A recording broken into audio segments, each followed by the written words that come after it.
welcome to What's Next. I'm your host, Coco Reen.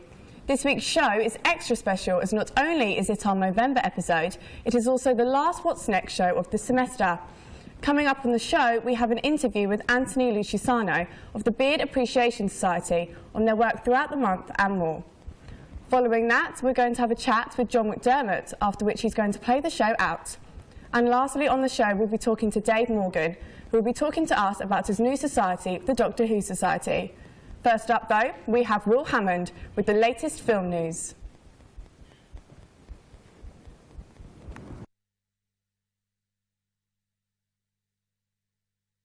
Thanks, Coco. So it's coming up to Christmas now, so get prepared for a barrage of Christmas releases. First up, we have The Hobbit, Desolation of Smaug. Now, after the success of The Lord of the Rings, they've jumped back about 60 years to The Hobbit. The film starts off where the previous one, An Unexpected Journey, left off. And the group are still heading towards the Lonely Mountain to face Smaug the dragon, but they still have many challenges ahead of them, including the deep black forest of Mirkwood, as well as wood elves from Lake Town, the Pale Orc Azog, and increasingly creepy Necromancer. Be prepared to watch this as it comes to screens on the 13th of December. Next up, we never thought it would happen, but here it is. Burgundy is back, and he looks classier than ever in Anchorman 2, the legend continues. After a very long break, Ron and the rest of the team have been asked to be on a 24-hour news channel, and Ron has to adjust to a new era of news broadcast. Lots of other large names have also been mentioned in connection to the sequel, including Harrison Ford, Jim Carrey, and Sacha Baron Cohen. But you'll have to wait until the 18th of December to find out and see more of Ron Burgundy's famous facial fuzz. Back to you, Coco. Thanks for that, Will. I'm sure we all look forward to seeing those. Now, I'm joined by Anthony Lucisano from the Beard Appreciation Society. Now, this is a big month for them. What have you been doing? Over this month, we've, over the whole time in general of having the society, we've just been bi-monthly socials even, so once every 2 weeks, trips to like breweries and stuff like that. And on the lead up to November, we've just been doing organising charity stuff. So you've really focused on Movember? Yeah, Movember was always, when we start society, we always thought like, when it gets to November, we're going to go big, because it's our month. Who can join the society? Do you have to have a beard? You don't have to have a beard. I mean, it's preferable, but everyone's welcome. I said we've got a few female members, we've got a lot of beardless members. When they did start join, I think we had a very opening atmosphere, had a big A2 cut out with a beard on it for everyone to take photos with, and everyone got a free beard that didn't have a beard when they came in. Did most people take that? Most people did, yeah. Do you have any upcoming events planned out? Well, tonight, for example, we've got a Movember charity gig, so that's currently going on in the Student Union space, where we'll be heading to afterwards. That's basically to raise money for Movember itself.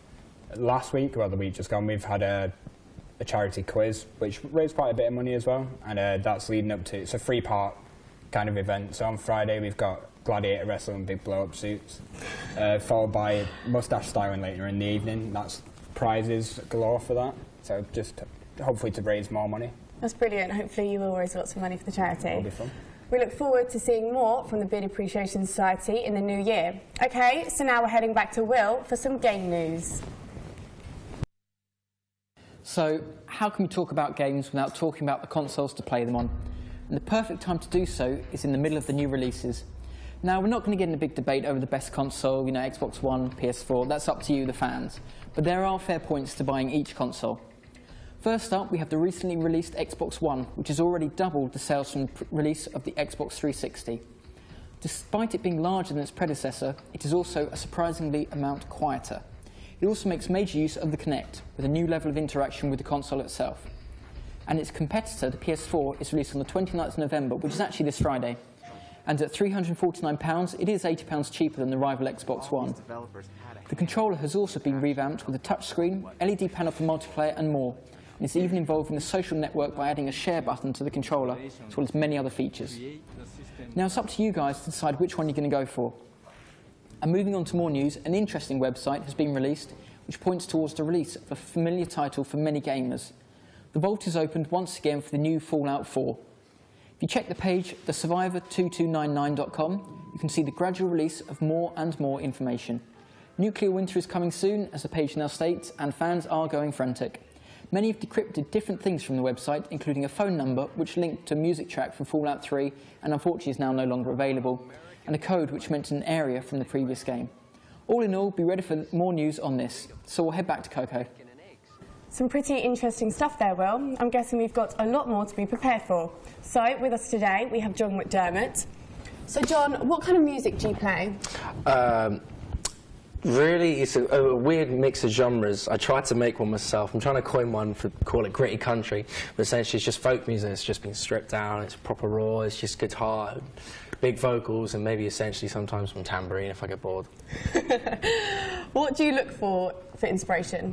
When I started doing my music, I was listening to a lot of heavy music, so I was listening to a lot of heavy metal and hardcore music where the vocals are really raw, they just go for it and they're quite shouty, and I take inspiration from that. But usually I look for stuff like American and Canadian folk in the forms of Conway Twitty, Bon Iver, City and Colour, artists like that. And recently I've been looking at more artists, you know, Ben Howard's done pretty well for himself, bringing out that sort of quite rugged sound, and even artists like James Blake who go for the more electronic approach.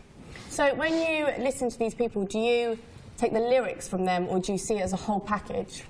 I'm one of those people where, you know, you don't have to be a musician to write a song, but to write a really good song that reaches out to people, that gets the emotions and gets people wanting to hear you more and see you live and feel that takes a real musicianship. And I think that lyrics do more than music half the time, because you can hear music nowadays in the charts that could essentially say one line repeated and you will not get it, but you'll still like it, but you won't want to see it live half as much as a real musician. So obviously you're a great musician and you've just been signed by Phoenix Records. How has the last year been for you? Yeah, it's been pretty cool actually. They did me an EP and it's just gone up on iTunes and stuff. I only found out yesterday. It's been up for 2 months and I've just been unawares. Yeah, that's been pretty cool. Since then, I've been on Sub TV with yourselves, doing the national NAS division. That went quite well. There was some cool effects, and since then I've got a new EP coming up. I've been able to work with musicians like the drummer from Get Cake, Wear Cake, Fly, Andy Theakston. He made 2 tracks for me. Costs a fair bit, but it sounds beautiful. And that got me 9 plays over the last 2 months on BBC Introducing, so it's doing all right. Oh. But if it wasn't for my friends and family, I probably wouldn't have half as much music out there or probably plays.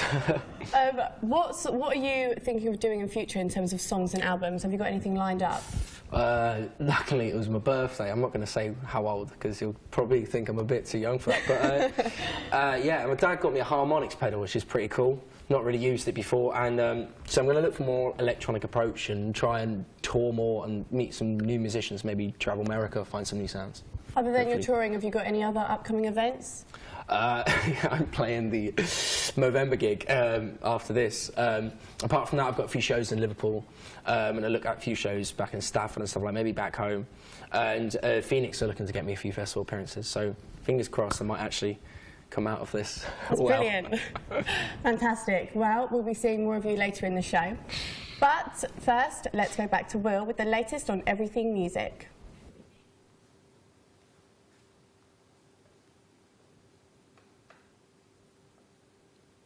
Okay, first up, following on from the tragic loss of the great Lou Reed, a tribute concert was held in New York.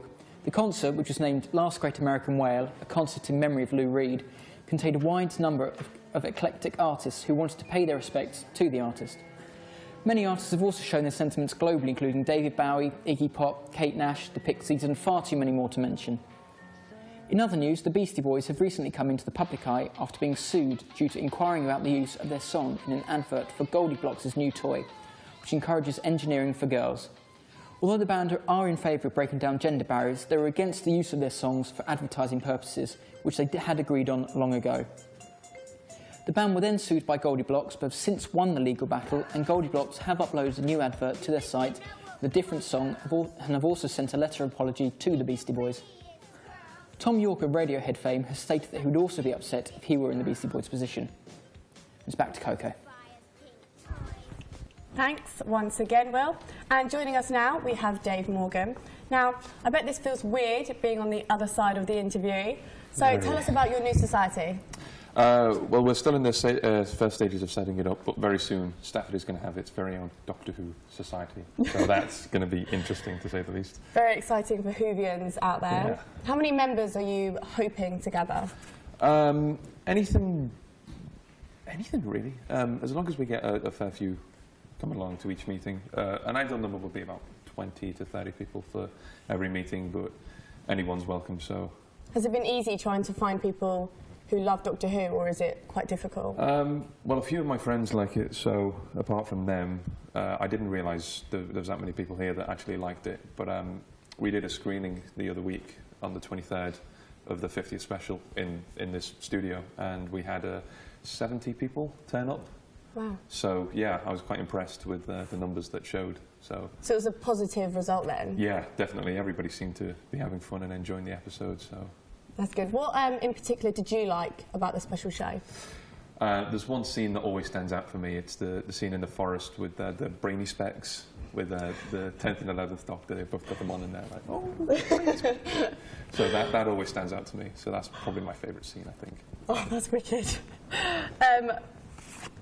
What is it about Doctor Who that you think has grown in the last few years? I think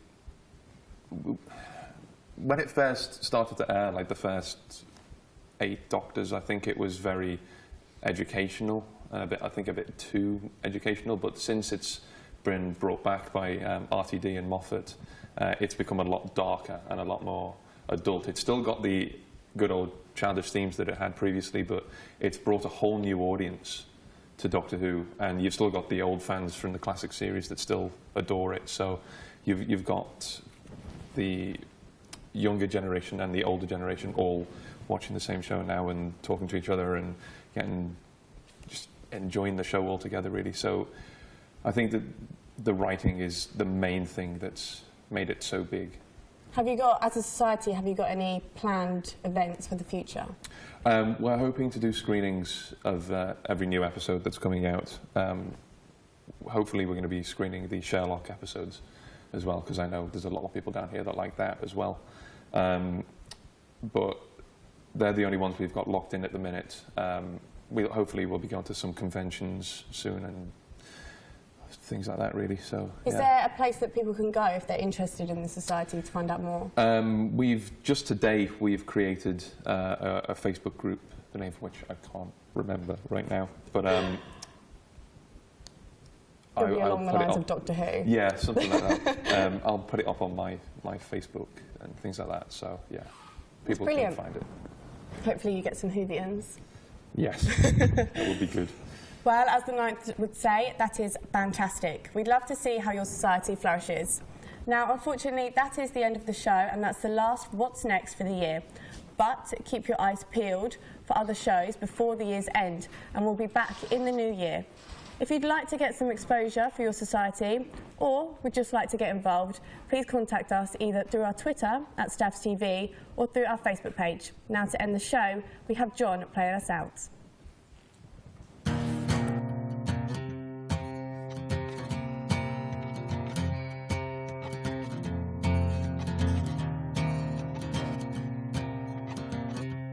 Bleed me out so I can be everyone you want to. Tell me now, am I all you ever wanted? I can be what you want me to be.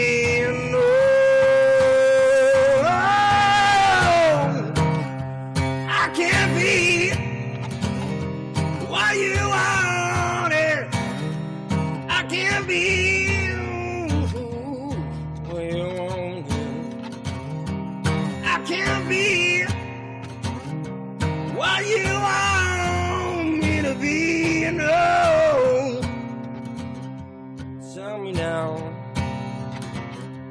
Could I be everything you want me to be? 'Cause I don't know where to go, where to go. 'Cause I don't know if I show you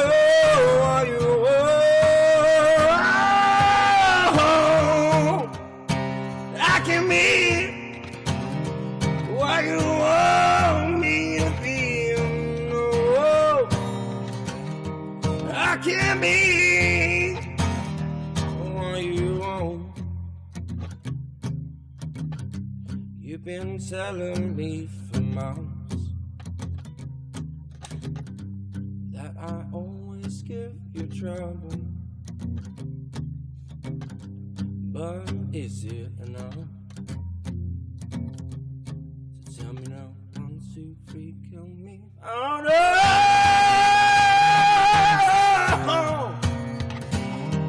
I won't be what you want me to be. I can be, but I see